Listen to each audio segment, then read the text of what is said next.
שלא ייגמר לעולם.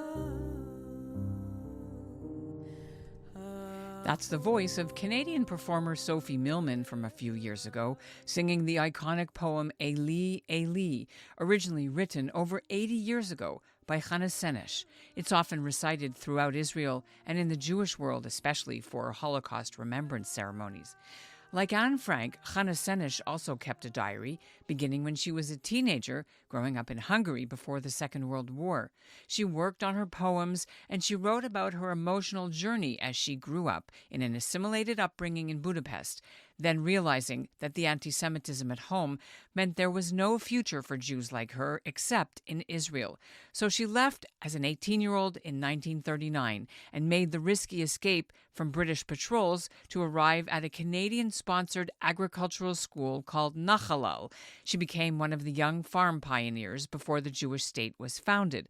It wasn't long before her anxiety about the fate of her fellow Jews back home, including her mother and brother, motivated her to sign up with the Haganah's fighting unit and join a clandestine British military operation to drop 37 Jewish soldiers by parachute back into Nazi-occupied Europe, where they would try first to rescue downed Allied pilots and, if time permitted, warn local Jews about the fate Hitler had in store for them, which was Hannah Senesh's actual priority, even though it was considered a suicide mission. Aircraft woman second-class Hannah Senesh was dropped into Yugoslavia with her portable radio in March 1944.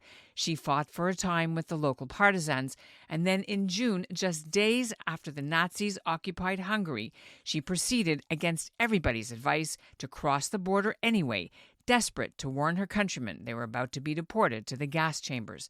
Within hours, Hungarian fascists captured her. She would be tortured for months, but she didn't break. And after a show trial as a traitor, she was executed on November 7th, 1944, 81 years ago this week.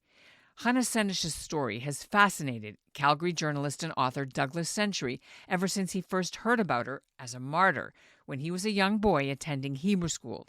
But years later, he felt her powerful story needed a reframing. She had been forgotten. Even in Jewish circles, I found a lot of people weren't talking about her. Or if they were, someone like you, they might say, well, of course I studied Hannah, or I played Hannah in a play, or I dressed as Hannah for Purim. But my own mother said, I don't think I know Hannah Senesh.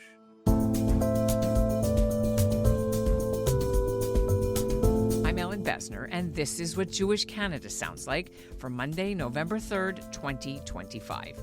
Welcome to North Star, a podcast of the Canadian Jewish News, and made possible thanks to the generous support of Ira Gluskin and Maxine Granovsky-Gluskin's charitable foundation.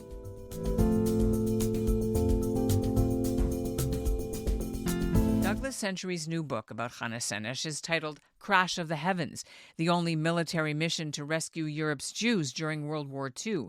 It's coming out November 18th. He's doing a public talk for his book launch in Toronto the next day on November 19th at Holy Blossom Temple. His book is a new look not only at Hannah Senesh, but at the other paratroopers in the overall operation. 7 did not come back, and 1 was executed at Dachau. But Century feels, despite the veneer of martyrdom over the historic mission, it deserves admiration because it was the only time anyone in the Allied command devoted any resources to saving Europe's Jews. For Douglas Century, the Canadian connections to Hannah Senesh are also important, including the Canadian Hadassah Witzo Agricultural Training Center where she first studied, and the irony that her nephew, David Senesh, later moved to Calgary and studied psychology. Douglas Century joins me now. There we are. Yeah. I feel like I've known you for a while, but thank you for having me. You know, Hannah Senesh is having her moment this year, and I'm so honored to find out how you decided you were going to write about her. So let's start with that. Where did the idea originate? So this was back in the 1970s. I remember hearing about her really as young as maybe 8. I think it was about 8 years old. I just understood that she had been a martyr, that she went before a firing squad willingly and wouldn't talk. In a way, I think for decades, I've wanted to write about her. Then in 2021 would have been the centenary of Hannah's birth because she was born in July 1921. I read a story in the Times of Israel that there was going to be a big educational mission of 150 IDF paratroopers and other NATO paratroopers jumping into Slovenia, where she had made her jump in March 13, 1944, and then going to Budapest from her most famous poem, which is A Walk to Caesarea, or Eli Eli, the line, Barak HaShamayim, which is Crash of the Heavens. It was called Operation Crash of the Heavens. So I said to my agent, I should write a book about this. And he said, how come I don't know about this one? I said, because you're a Goyish man from Connecticut. No, I mean, literally, a lot of people, they might know if the Mishkan Tefillah, the Reform Siddur, many of her poems are now almost modern liturgy. Hannah is really the first Israeli heroine. She's the foundational hero of the Jewish people. The Jewish Joan of Arc, they called her. So it came to me when I was a little boy, and then it came to me as an adult writer. You did a sort of on location as well as just research by biography books that were already written, right? I read all the books, and there are many, but I went to Israel. It was amazing. I was there maybe 10 weeks before the October 7th. So most of the summer of 2023, I was going to archives and walking in her footsteps. It was very important to me. She was very inspired because she was one of the chalutz. She was a chalutza, one of the pioneers that built Kibbutz Sodot Yam. A kilometer away is the amazing national park of they say in English, Caesarea or Caesarea. And she used to walk through the aqueducts, and that's where she wrote some of her most inspired poems. Even in Israel, because there's so much going on and the complexities of how fast new heroes are born. Even Hannah, I would ask people, yeah, they study her in around grade 11 in the Shoah. But the younger generation, yeah, they would kind of get confused about the details. So it fascinated me that even the national hero, or that the foundational heroine of Israel, was not well known. Her story was not well known unless you were about 60, 70, 80 years old. Your book is landing while Israel's heroes and heroines from the October 7th war are taking up all the headlines, the hostages. And your book, I mean, you couldn't have known this when you started, but how can we hold these things at the same time? I think it's an important story for today because it explains what Zionism really is. Hannah's story, which I tell even in the first 15 pages, how a young Jewish woman goes from saying, if someone had said they were a Zionist here in Budapest, you would have been laughed at. By 1938 and 1939, already in Hungary, not the Nuremberg laws, they were passing their own anti-Jewish legislation, and Budapest was a city that was 1/3 Jewish, dominated by Jewish culture. Hannah's father had been a great playwright who died very young, and Hannah was scarred by his early death. But you see how a young woman went from saying people would have laughed at you to writing at one point, oh, I don't know if I've told you in her diary, I've become a Zionist. For me, that means I am now self-consciously and proudly a Jew. All I want to do is go to Palestine and binyan haaretz, build the land. And my own editor on the book, who's not Jewish, said, I didn't realize, I always was taught or thought Israel was kind of a compensation for the Holocaust, which is a misunderstanding, a horrible one. But when you see, no, these were the young Jews, the young people who could see there was no future in Europe. And I'm talking this left wing, which was the Hashomer Hatzair, to which Hannah belonged. Many people will say, oh, my grandparents were part of Hashomer. It was the biggest Zionist youth movement, the Socialist Zionists, to which Mordechai Alnelowitz, the leader of the Warsaw Ghetto Uprising, also belonged, and Abba Kovner. So in a way, I hope it fits into the story, not of October 7th, which is an unspeakable, how can we explain that, but into rectifying what we mean when we talk about Jewish self-determination. What is Zionism? It is not ethno-nationalism. It is not a form of fascism. It is not apartheid. And you can see it clearly in all the values of all these heroes were of the very left and really believed in building a state where two peoples could share it and live together. And so I think it fits into the narrative of where we are in terms of the misunderstandings of why Israel exists, why Zionism was such an important movement for young European Jews. The fact that I have to explain that all the parachutists had a patch that said Palestine, because in the 1940s, 1943 and 44, the word Palestine referred to the Jews. The Arabs did not identify with the name Palestine. So, and I think we need a corrective. I didn't intend this to be that, but inevitably I'll have to explain, no, this is not what they meant when they went to build these kibbutzim.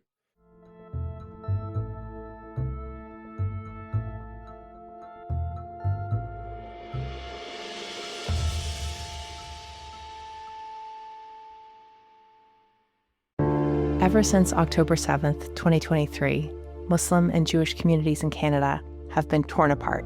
I've known you for 20 years. You've been at my house for Shabbat supper, I don't know how many times. And for 1 second, you can't put down your friend and just hold my hand? We're fed a constant stream of Jews and Muslims talking at each other, about each other, but rarely do we hear them talking to each other. There was, why are you doing this? What's the benefit of doing this? This podcast aims to do something different. I'm Avi Feingold, a rabbi and a writer with the Canadian Jewish News. I'm Yafa Sakeja, a Canadian-Palestinian entrepreneur and volunteer with the Canadian Friends of Standing Together. We're sitting down with Jews and Muslims, Israelis and Palestinians from coast to coast and across the political divide, having difficult conversations in good faith. We are not the Israeli government. Palestinians are not Hamas. This is the place where we're both supposed to end up, Israeli and Palestinian, Arab and Jewish. Subscribe to In Good Faith, wherever you listen to podcasts.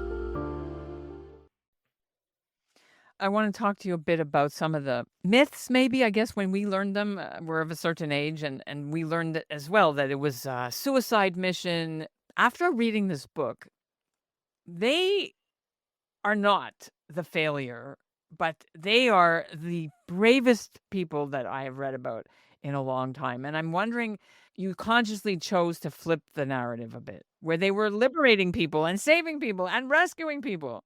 It wouldn't have been a suicide mission. March 13, 6 days later, Hitler occupies Hungary because there was still 1 million Jews there. And she's on the radio and she's crying, saying, we're too late, we're too late. So she wanted to cross over despite the risks. And she did say, even if I die, the Jews will know someone came to try to rescue them. And she said to Joel Pelgi, another Hungarian parachutist, around a bonfire, I don't want to die. Of course, I don't want to die, Yoel, but I need to repurchase my right to life. And this ended up being true. There were many instances in Slovakia with Enzo Sereni, which happened in Dachau, where the Jews were given hope. Because imagine, you'd been in a camp, you didn't know. They would ask, what do the Jews in Palestine know? Oh my God, you haven't forgotten us. Also, a parachute was a very strange thing, and there were no women parachutists. So Hannah was this figure of great wonder that she floated from the sky, and they would say was like an angel, because the word that they chose, the volunteers did not want to be secret agents. They did not actually want to fight for the British, and they would refer to themselves of shlichim, shaliach, a messenger, an emissary. And if you read the Torah, that can often mean an angel. And I think for a lot of the Jews who did encounter them, it was like, we couldn't believe this. They actually came to try to help. They knew that the Allies didn't give a crap. They knew that Roosevelt and Churchill and everybody had said, well, we can't make this a Jewish war. They must have understood that, no, they weren't going to save any Jews. But what about the Yishuv? What about the Jews of Palestine? Weren't they going to at least try? And that's the whole point of the mission. If it was suicidal in some cases, as it turned out to be for Hannah in Budapest, and bear in mind, I want people to read the book, so no plot spoilers, but Hannah could also have saved her life just by asking for a pardon. And that's what's so interesting, is she could have maybe not avoided execution, but she chose not to. No, she absolutely, had she chosen to ask for a pardon, because you have to remember the name Senesh, which was originally spelled Szene, Senesh, it's Hungarian. Well, it was originally Schlesinger, but her father was a very well-known playwright, so it would be like if someone with the last name Spielberg. And the guards knew her. The father had been, Bela Senesh his place had been Big Hicks. Hollywood made movies, so they got worried that she was such a high-profile prisoner. Plus, she was a British paratrooper. So up until her trial, which was basically for espionage and treason against the Hungarian nation, in which Hannah gives this brilliant defense, and she says, how can I be a traitor to Hungary? You revoked my citizenship. I'm no longer a citizen of your country. I'm a citizen of my real country, Eretz Israel. The anti-Jewish laws took away the rights to she couldn't. Right, she would have stayed in Budapest and become a school teacher. She would have been Hannah Senesh, the minor poet, a Jewish school teacher.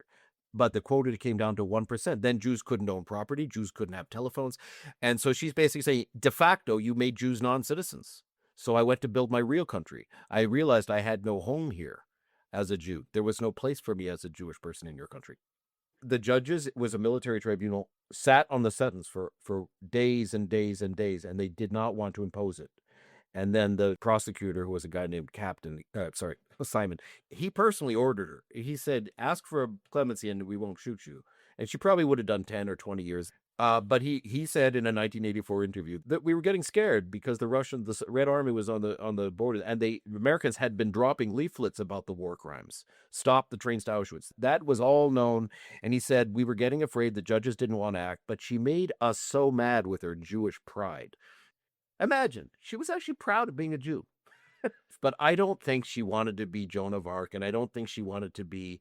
I think she thought up until the last minute they won't do it. She was playing a game of chicken with some very dangerous Gestapo men, and she would lecture the Gestapo commandant of the Budapest jail where she was. Don't you know what's going to happen to you? You better save yourself. The Allies are going to hold you all. I mean, this woman was unspeakably self-confident.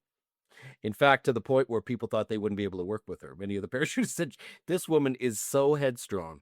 And in fact, she defied orders. And she said, I don't obey military discipline now. I think it's up to us to each follow our own conscience. I mean, the British what they needed were Palestinian Jews who spoke these languages, because there were hundreds and hundreds of Allied airmen shot down.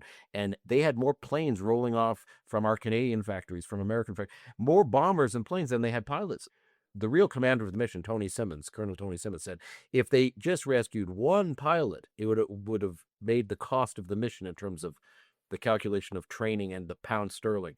Well, they rescued hundreds of pilots. So this idea that there were no tangible war aims achieved or that no Jews were rescued. And I'll tell you, there's a man alive today whose mother was a pregnant woman in a Gestapo jail cell with Hannah Senesh. And I didn't invent this story. I interviewed him.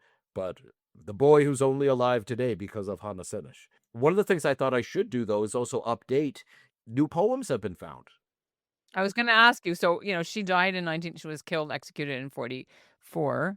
And then they kept finding things afterwards under the bed that she had stored before she left the kibbutz, because she knew if she wasn't coming back, she entrusted new copies, all organized, for a friend of hers. So what she did is she packed up all her diaries and all her writings in suitcases under the bed. She entrusted one copy to her best friend, Miriam Itzhak. Now, those were all found immediately in 1945 and published. But what they found, Hannah had written a poem while they were training in Cairo in March of 1944. Right before she flew out to go to Bari, Italy, and then on her mission, she wrote to Miriam. And on the back of one of the letters, so Miriam died, and her own daughter named Hannah was clearing out her mother's things. And on the back of a letter, she found a beautiful poem called A Horror to a Girl of the Exile. And it became a pop hit, actually. It was set to music. One of the most popular singers in Israel. So that's about 10 or 15 years ago. But it's in the appendix to my book because I said, look, I want to add some new material here for people who think they've read everything Hannah wrote. I'm sure they'll find more things. Her family, which I got to know her surviving nephew, donated all her papers and there's still photos. I think I've got some photos that have never been seen in the book. This is 1943. The British were losing the war. The Luftwaffe was in charge of the skies, and the British were being shot down, and the Allies, Canadians, left, right, and center. It only was later that the tide turned, after a year, that the Allies were able to have superiority over the skies. And so this is why it was so crucial, because so many pilots were getting shot down that they ran these elaborate escape routes. But the British, was like a love-hate relationship with the Jews of Palestine, from what you were explaining.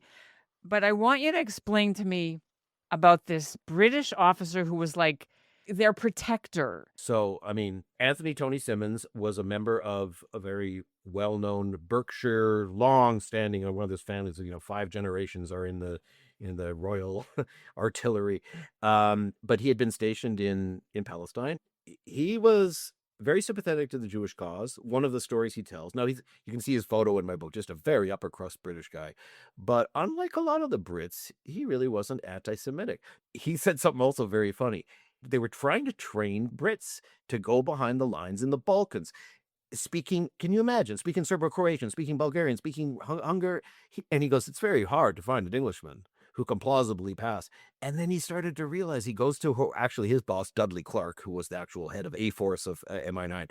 And he said, we've got this resource here. All the other British high command were turning it down, saying, I have no doubt the Palestinian Jews is just a secret way they're going to train to use this against us. And he says, we've got a resource here. They're brilliant. Like almost all of them were incredibly educated. Brilliant. They speak the languages. They know the terrain. You don't have to train Hannah Senesh how to cross this river. She knew exactly. She'd gone to vacations where these lakes were. We've got this resource. And not only that, they'll train themselves. So that was the other thing. That was going to cost the British nothing because the Palmach had a better training system. So they came fully trained. All they needed was the Brits to allow them to jump 5 jumps out of a cargo plane in Ramat David Air Base.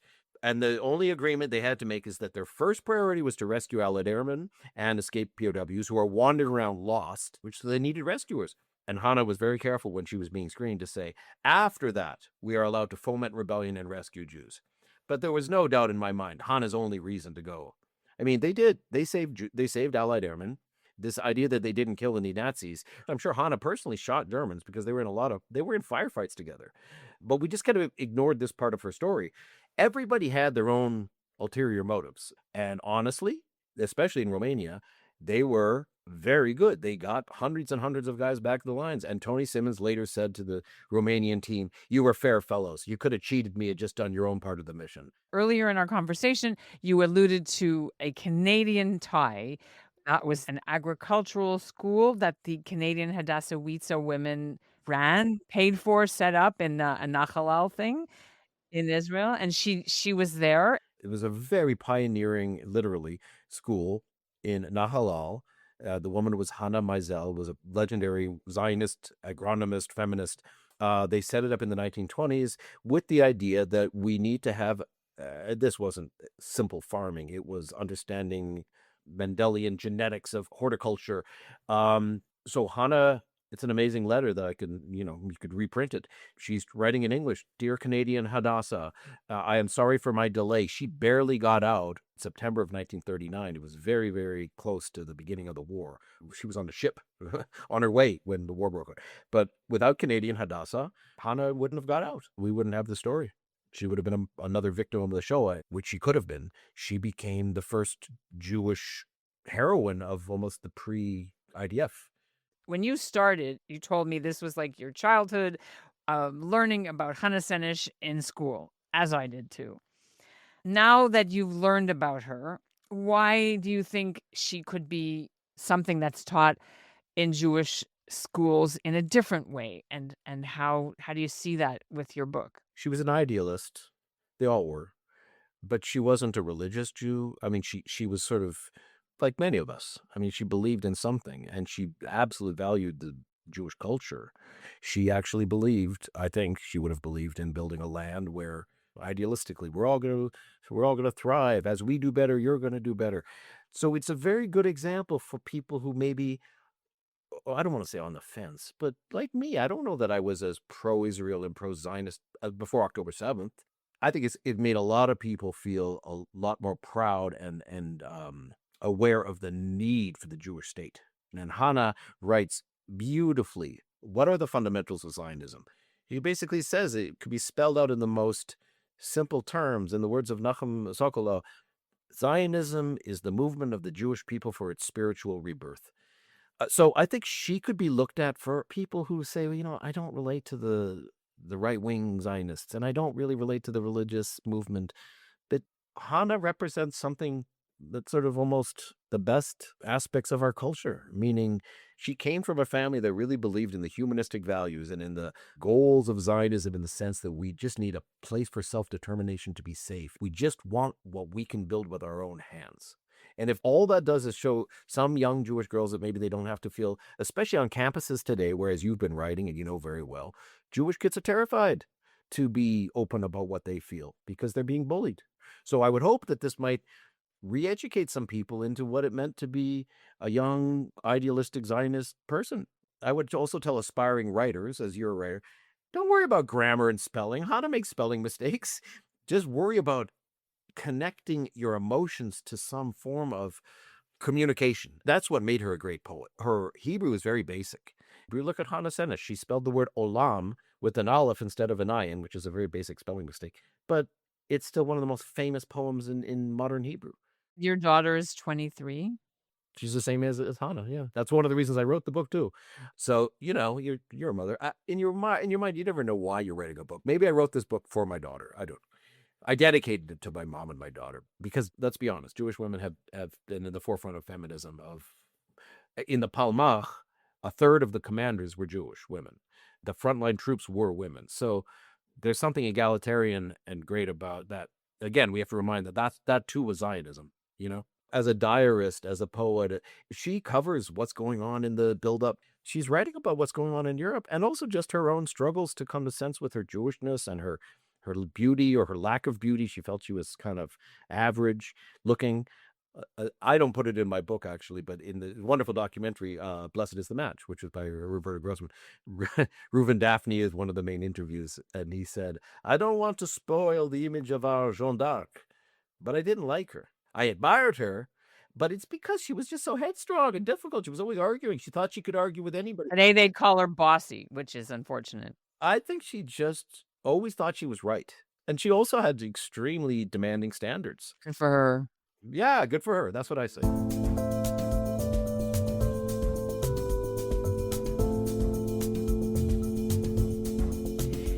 And that's what Jewish Canada sounds like for this episode of North Star, made possible thanks to the generous support of the Ira Gluskin and Maxine Granovsky-Gluskin Charitable Foundation. Century's new book is just one of a series of works that are currently re-examining Hannah Senesh's legacy this year. There's a one-woman show now playing off-Broadway in New York City. And next winter, another book on Hannah Senesh is coming out. It's by Canadian-Israeli journalist Maddie Friedman. Our show is produced by Andrea Varsany and Zachary Judah Kaufman. Michael Freeman is our executive producer, and the theme is by Brett Higgins. Thanks for listening.